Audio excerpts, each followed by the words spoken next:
Hey guys, welcome back to Connor Reads. I'm Connor. I've been reading, and what I've been reading is Winter's Heart, the 9th installment in Robert Jordan's Wheel of Time series. So I want to talk all about the first third of this book. I got to the 10th or 11th chapter.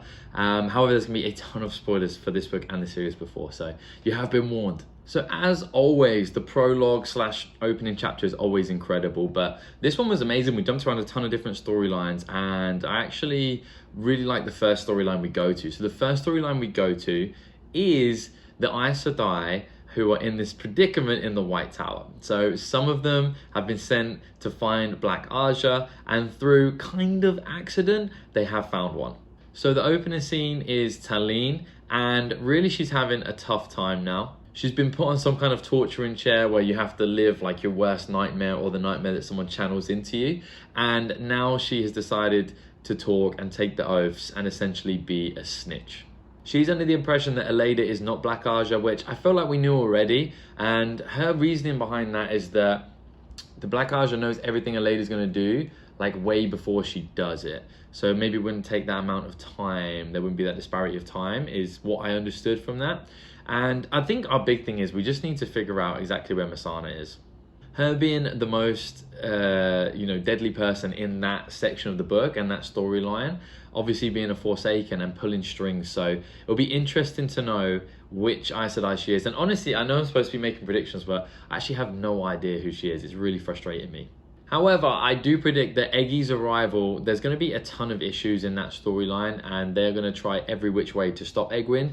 But one thing that is very apparent is that there is a lot of hatred for Aleida in the tower.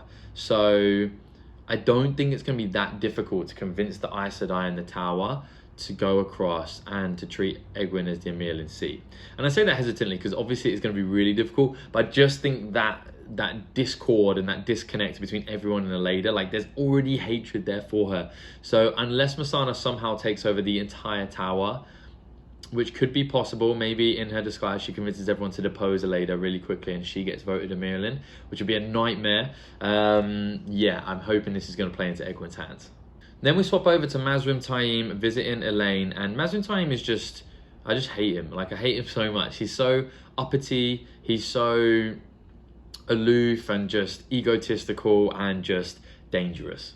And that Ashraman storyline is completely ready to explode. So we know that Logain is in that camp, or there's like two camps. Logain is kind of like the head of one, but with a different name. And then also Mazrim Taim's head of the other one. And that just screams out just schism. Like there's going to be a battle between those two. I can feel it on the cards. There's so many Aes Sedai sprinkled around in there, and obviously Elaine has brought a ton of kin, and I just think there's going to be a huge unholy battle at the Black Tower. It's going to be absolutely massive. And then with Rand trying to rid everybody of the taint during this as well, yeah, it's going to be wild.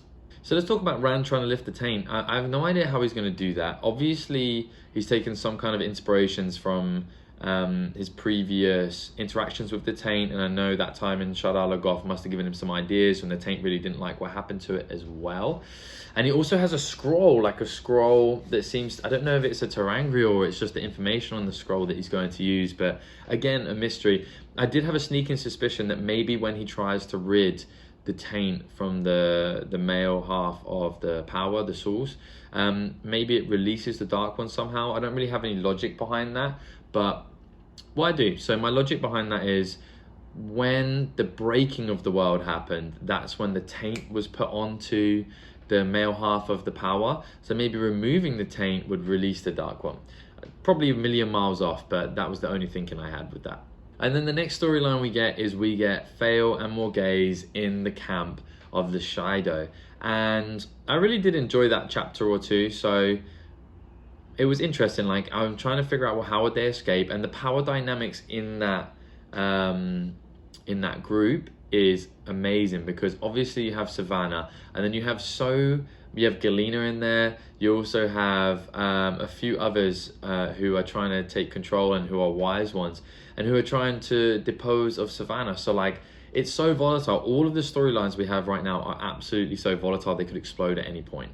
And in that direction, we also have Savannah, we have White Cloaks, we also have the Prophet's forces. We have Sean Chan, we also have Shido, we also have Galena over there, and then we have Perrin and his forces and the anger that he has as well. So both the storylines we have right now, so Camelin and then also this like mass gathering of armies, could go crazy. And then we have the White Tower, and Egwene has just got there as well. So I really don't know. I don't think we're going to get all three of those in this book, but I think one of those is going to be the ending.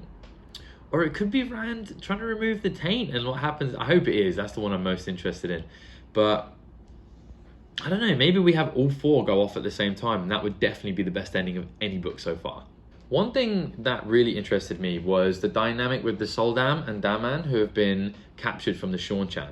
Now, what the goal is of, I believe it's Elaine who has them, they've been sent to Elaine, is she's trying to essentially get rid of something called Stockholm Syndrome. And obviously it's not called that in the book, but that's what it's called when the prisoner ends up siding with the captor and thinking the captor is on their team and end up like loving them essentially. So they're trying to remove that from the Daman, and they're really, really struggling, but they have decided that if they can remove it, they're going to release them. And that's so dangerous. But I think long term that will work out. I think that maybe one or two that they release would go crazy, and they were lying that, you know, they aren't still in love with the Soldam and they'll try and release the Soldam. But if they can really turn one or two, then the hatred they'll have for the Shawnchan will be massive. But what might be even bigger is them getting the Soldam to admit that they can channel, because as they rightly said in the book, that will be like psychological warfare. That will rock the Shawnchan to their core, because a lot of their civilization's power, well, all of their civilization's power really comes from that, as far as I know. And that is like a pretty fundamental pillar of their belief system. So yeah, maybe they would crumble from the inside and out.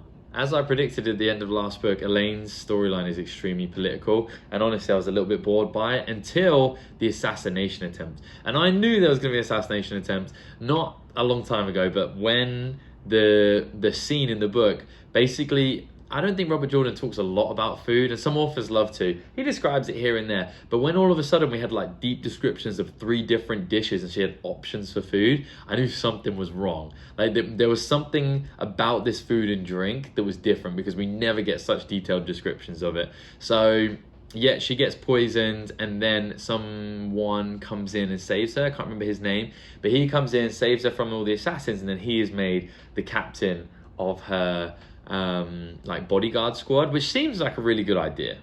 But then we find out that actually there is a ton of Black Aja there in Camelin, and I think the man, basically they staged it, and then the man who was promoted to captain is definitely a dark friend and maybe a warder of one of the Black Aja Aes Sedai, but I might be wrong there. So do they get Elaine?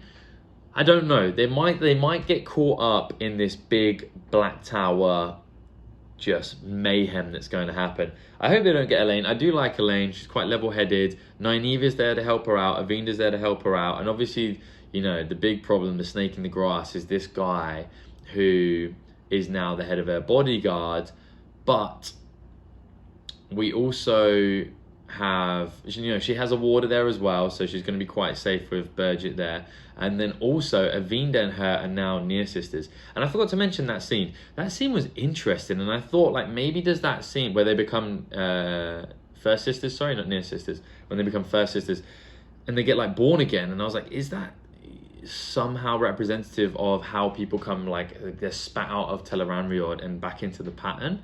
I hope so. That would be really cool. And then finally we return to Tel'aran'rhiod. I really miss this place. Tel'aran'rhiod really has so many possibilities and so much can happen that the scenes are really exciting. And even if it's just 2 people talking, like, you learn so much about how they're feeling and what's happening by like their clothes changing and their things appearing and disappearing, and where they end up and where they don't, and if they fall in someone's dream, and if they don't. It's just such a magical place. But while we're in Tel'aran'rhiod, there is multiple spying going on. So there's somebody who looks like they could be Rand but older, maybe his father.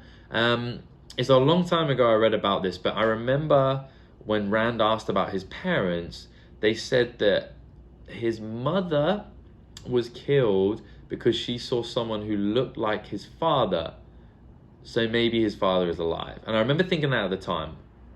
I might have completely butchered that. It's like a bajillion pages ago that I read it. So if I'm completely wrong, please tell me and let me know what happens in that scene again. But I think I'm right. So yeah, he is spying. He runs away. They don't catch him. And then also it said someone else was spying. And then we find out from our Black Aja scenes that they were spying on that conversation as well, which is a crazy amount of people spying all at once. What could it mean? It means that there's a lot to come. There's a lot of secrets to come. Could it be Rand's father? That would be really interesting. And I feel like we didn't resolve those, like mother definitely dead. We didn't resolve that father storyline. And if the father storyline isn't resolved, it definitely is going to come back to haunt you and bite you as well. We might get like a Darth Vader thing.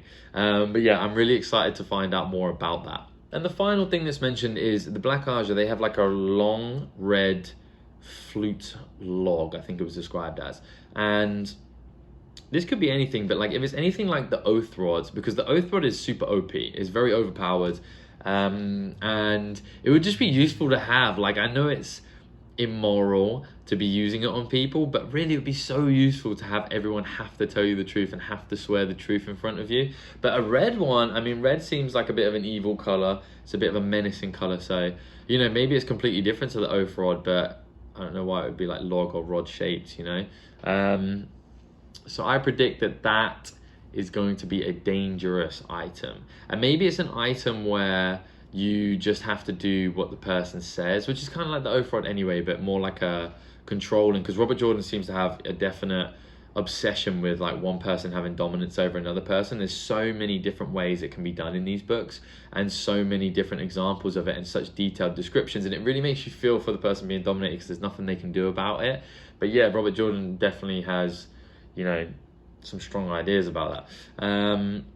So if they do get Elaine, I would imagine this red rod is going to be vital to them taking control of her.